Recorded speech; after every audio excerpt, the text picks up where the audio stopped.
खबर देखने से पहले इस चैनल को सब्सक्राइब करें। Global Advertiser for innovative outdoor solutions. Global as a company, it has never compromised on its service quality and commitment.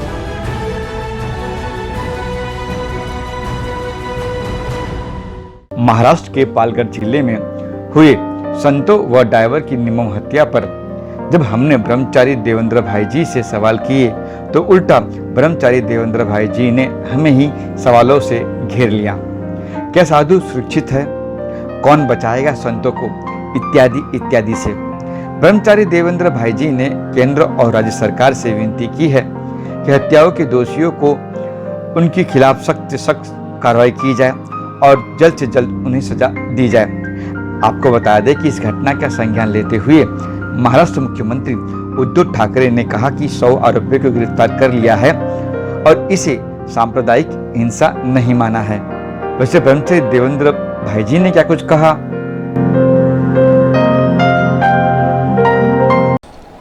मैं ये कहना चाहूँगा कि आज जहाँ इंसान इंसान को ही मार रहा है, उस देश में जहाँ इंसान ही सुरक्षित नहीं है, तो मैं तो कहूँगा कि आज जो जिस तरह से महाराष्ट्र के पालघर में जो 2 साधुओं की और एक ड्राइवर की हत्या हुई है, निर्मम हत्या, वो बड़ी ही निर्दयी है और बड़ी ही क्रूरता के साथ हुई है। ये सरासर मैं ये देख रहा हूँ कि जिस तरह से एक पुलिस चौकी में वो संत जी गए और पुलिस वाले ने खुद वहाँ से बाहर लेके आए, उनकी जिस तरह से भीड़ में उन आतताइयों ने, उन राक्षसों ने उन साधु को इसे पीट कर मार दिया, ये सरासर संत समाज के लिए बहुत ही सोचनीय, बहुत ही गंभीर विचार है। मैं इसकी कड़ी शब्दों में अगर कहा जाए, मैं बहुत इसकी निंदा करता हूँ और मैं केंद्र सरकार और राज्य सरकार से इसकी विधिवत मैं मांग करता हूँ कि उस घटना की बराबर पूरी जांच हो और उनकी जो हत्या हुई है, जो दोषी हैं उनको कड़ी से कड़ी सजा दो। और मैं तो ये कहूँगा कि उनको सरासर फांसी की सजा की उनको होना चाहिए उन लोगों के लिए। मैं ये कहूँगा कि वहाँ जहाँ ये हत्या हुई तलासरी में, पालघर का जो जिला है तलासरी में जो घटना हुई, वो एक गाँव में है और वहाँ पर इतने लोग एक साथ हो गए, मतलब एक तरह से ये भी दिखाता है कि महाराष्ट्र में किस तरह से कानून व्यवस्था है, क्या है। तो वहाँ पर ये भी देखना कि पूरी तरह से लॉकडाउन पालन क्यों नहीं हो रहा था।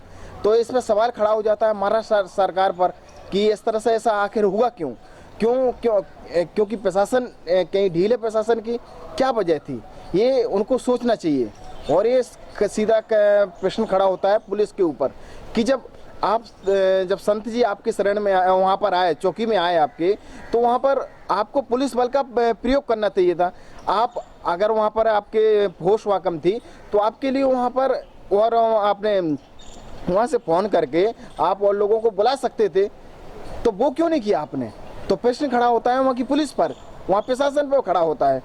अगर ऐसा होता तो आज मुझे लगता है कि संतों की हत्या नहीं होती ऐसे में होता, अगर होता है ऐसा। ये भी कहा जा रहा है कि ये सब मॉब लिंचिंग की बातें थी और लोग वहाँ पे एक अफवाह उड़ी थी, शायद कोई किडनी चुराने वाले हैं, किडनी चोर वगैरह है, इस हिसाब से उनको मारा गया है। ये सब कोई कह रहा है किडनी चुराने का, कोई चोर कह रहा है, ये सब मामले को भटकाने की कोशिशें हैं कि मामला कहीं ना कहीं भटके, उसकी कोशिशों में लगे हुए सबके सब। ये मेरे हिसाब से ऐसा नहीं है, ये सोची समझी साजिश के तहत ये सब घटना घटी हुई है। ये इससे कहीं भय है, साधु संतों को भय है?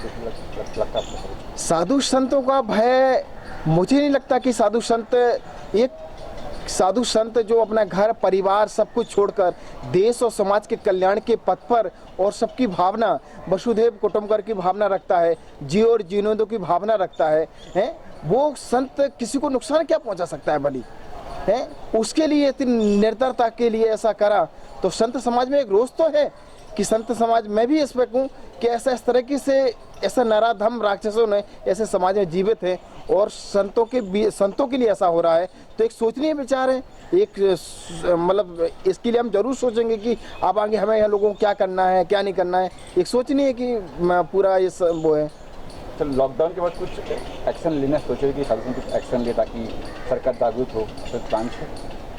मैं मेरी तरफ से पूरी जागरूकता के लिए मैं पूरी संत समाज से आह्वान करूंगा कि ऐसे जिस तरह से आए दिन, चाहे वो हिंदू साधु हों और चाहे वो जैन साधु हों, उनके लिए आए दिन ये मुसीबतें सामने आती रहती हैं। आखिर ये कौन लोग हैं जो साधु संतों के लिए इस तरह की मुसीबतें आए दिन पैदा करते हैं? उनको जान से हाथ धोना पड़ता है साधु संतों को।